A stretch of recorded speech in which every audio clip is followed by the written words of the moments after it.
ಯೇಸು ಕ್ರಿಸ್ತನ ನಾಮದಲ್ಲಿ ನಿಮ್ಮೆಲ್ಲರನ್ನು ವಂದಿಸುವಂತವನಾಗಿದ್ದೇನೆ. Praise the lord. ಶಾಲೋ. ಈ ಬೆಳಗಿನ ಜಾವದ ವಾಕ್ಯ ಓದಿಕೊಳ್ಳೋಣ. ಲೂಕನು ಬರೆದ ಸುವಾರ್ತೆ 15ನೇ ಅಧ್ಯಾಯ 11ನೇ ವಚನ 12ನೇ ವಚನ ಓದಿಕೊಳ್ಳೋಣ ಮತ್ತು 20ನೇ ವಚನ ನೋಡಿಕೊಳ್ಳೋಣ.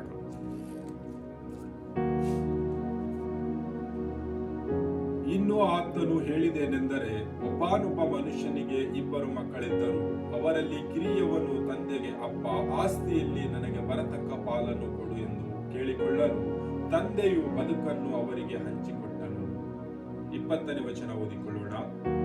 ಅವನು ಇನ್ನು ದೂರದಲ್ಲಿರುವಾಗ ಅವನ ತಂದೆಯು ಅವನನ್ನು ಕಂಡು ಕನಿಕರಪಟ್ಟು ಓಡಿ ಬಂದು ಅವನ ಕೊರಳನ್ನು ಅಪ್ಪಿಕೊಂಡು ಅವನಿಗೆ ಬಹಳವಾಗಿ ಮುದ್ದಿಟ್ಟನು.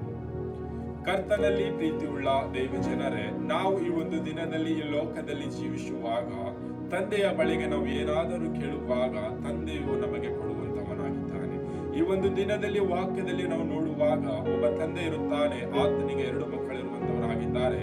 ಕಿರಿಯ ಮಗನು ತಂದೆಗೆ ಕೇಳುತ್ತಾನೆ, ನನಗೆ ಬರತಕ್ಕಂತ ಎಲ್ಲ ಆಸ್ತಿಯನ್ನು ನನಗೆ ಹಂಚಿಕೊಡಿ ಎಂಬುದಾಗಿ ಕೇಳುವಾಗ ತಂದೆಯು ಅವನ ಬದುಕನ್ನೆಲ್ಲ ಮಾರಿ ಅವರ ಆಸ್ತಿಗಳನ್ನು ಹಂಚಿಕೊಡುವಂತವನಾಗಿದ್ದಾನೆ. ಕಿರಿಯ ಮಗನು ಈ ಲೋಕದಲ್ಲಿ ಅವನ ಆಸ್ತಿಯನ್ನು ತೆಗೆದುಕೊಂಡು ಹೋಗಿ, ಅವನ ಸಂಪತ್ತನ್ನು ತೆಗೆದುಕೊಂಡು ಹೋಗಿ ಈ ಲೋಕದ ಎಲ್ಲ ಜೀವಿತವನ್ನು ಜೀವಿಸುವಂತವನಾಗಿದ್ದಾನೆ. ನಾಶನ ಮಾರ್ಗದಲ್ಲಿ, ಕುಡಿಕತನದಲ್ಲಿ, ಒಂದು ತಿನ್ನುವ ಚಟದಲ್ಲಿ, ಒಂದು ಹೆಣ್ಣಿನ ವಿಷಯದಲ್ಲಿ ಈ ಲೋಕದ ಎಲ್ಲ ಮೋಜು ಮಸ್ತಿಯನ್ನು ಆ ಕಿರಿಯ ಮಗನು ಮಾಡುವಂತವನಾಗಿದ್ದಾನೆ. ಕರ್ತನಲ್ಲಿ ಪ್ರೀತಿಯುಳ್ಳ ದೇವಜನರೇ, ಅವನ ಆಸ್ತಿಯಲ್ಲಿ ಲೋಕದಲ್ಲಿ ಅವನ ಆಸ್ತಿ ಎಲ್ಲ ಕಳೆದುಕೊಳ್ಳುವಂತವನಾಗಿದ್ದಾನೆ. ಒಂದಾನೊಂದು ದಿನ ಆತನು ಆಸ್ತಿ ಎಲ್ಲ ಕಳೆದುಕೊಂಡ ಮೇಲೆ ಅವನಿಗೆ ತಿನ್ನುವುದಕ್ಕೂ ಕೂಡ ಏನು ಗತಿ ಇರುವುದಿಲ್ಲ.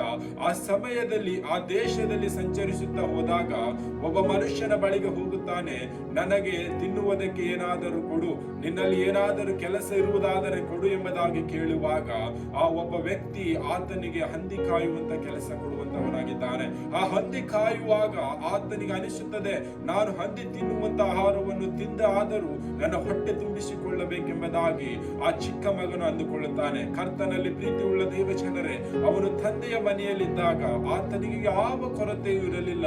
ಆತನಲ್ಲಿ ಆಸ್ತಿ ಇತ್ತು, ಅಂತಸ್ತು ಇತ್ತು, ಐಶ್ವರ್ಯವಿತ್ತು, ತಿನ್ನುವುದಕ್ಕೂ ಉಣ್ಣುವುದಕ್ಕೂ ಕುಡಿಯುವುದಕ್ಕೂ ಎಲ್ಲವೂ ಕೂಡ ಸಂಪೂರ್ಣವಾಗಿತ್ತು. ಆದರೂ ಕೂಡ ಆತನು ಈ ಲೋಕದ ಆಸೆಗೆ ಒಳಗಾಗಿ ತಂದೆ ಹತ್ತಿರ ಅವನ ಬರ್ತಕ್ಕಂತ ಎಲ್ಲ ಆಸ್ತಿಯನ್ನು ತೆಗೆದುಕೊಂಡು ಹೋಗಿ ಲೋಕದಲ್ಲಿ ಆತನ ಆಸ್ತಿ ಎಲ್ಲ ಕಳೆದುಕೊಂಡನು ಎಂಬುದಾಗಿ.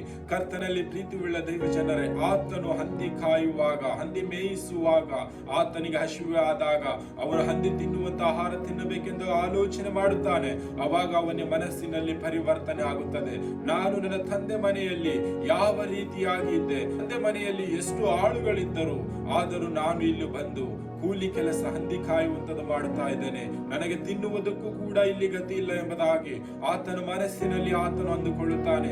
ಆತನ ಮನಸ್ಸಿನಲ್ಲಿ ಅಂದುಕೊಂಡು ಆತನು ಪರಿವರ್ತನೆ ಹೊಂದಿಕೊಂಡು ದೇಶದಲ್ಲಿ ಸಂಚರಿಸುತ್ತಾ ಮತ್ತೆ ತಂದೆಯ ಬಳಿಗೆ ಬರುತ್ತಾನೆ.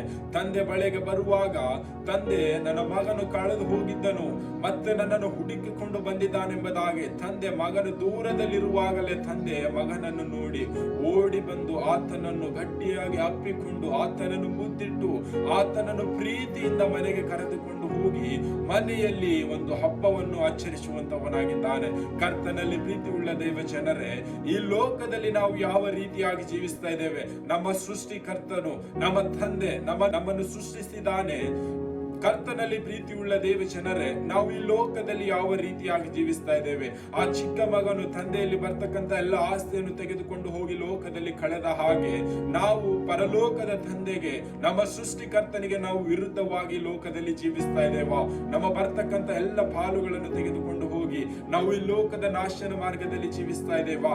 ಕರ್ತನಲ್ಲಿ ಪ್ರೀತಿಯುಳ್ಳ ದೇವಜನರೇ, ನಾವು ಈ ಒಂದು ದಿನದಲ್ಲಿ ಈ ಲೋಕದಲ್ಲಿ ಯಾವುದೇ ಬಂಧನವಾಗಿರಬಹುದು, ಯಾವುದೇ ನಾಶನ ಮಾರ್ಗವಾಗಿರಬಹುದು, ಯಾವುದೇ ನಾವು ಏಳಲಕ್ಕೆ ಆಗದಂತ ತಗ್ಗಿನಲ್ಲಿ ಬಿದ್ದಿರಬಹುದು, ನಾವು ಆ ತಗ್ಗಿನಲ್ಲಿ ಬಿದ್ದಾಗ, ನಾಶನ ಮಾರ್ಗದಲ್ಲಿದ್ದಾಗ, ನಾವು ಪಾಪದ ಜೀವಿತದಲ್ಲಿರುವಾಗ ತಂದೆಯೇ, ನಾನು ಈ ಒಂದು ಕೆಟ್ಟ ದುಷ್ಟ ಕಾರ್ಯಗಳಲ್ಲಿ ಬಿದ್ದಿದ್ದೇನೆ, ನನ್ನನ್ನು ಎತ್ತು ಎಂಬುದಾಗಿ ನಮ್ಮ ಮನಸ್ಸುಗಳು ನಾವು ಪರಿವರ್ತನೆ ಮಾಡಿಕೊಳ್ಳುವಾಗ, ಪರಲೋಕದಲ್ಲಿರುವ ತಂದೆ, ನಮ್ಮ ಸೃಷ್ಟಿಕರ್ತನು ನಮ್ಮನ್ನು ಎತ್ತುವುದಕ್ಕಾಗಿ ಆತನು ಓಡಿ ಬರುವಂತವನಾಗಿದ್ದಾನೆ.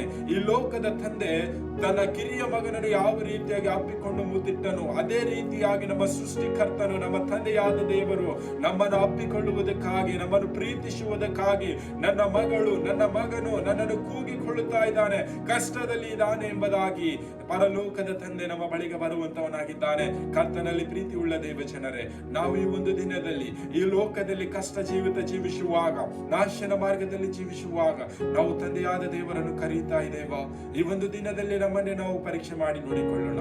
ಕರ್ತನು ಈ ವಾಕ್ಯ ನಮ್ಮೆಲ್ಲರ ಆತ್ಮೀಯ ಲೋಕಕ್ಕೆ ಆಶೀರ್ವದಿಸಲಿ. ಆಮೆನ್.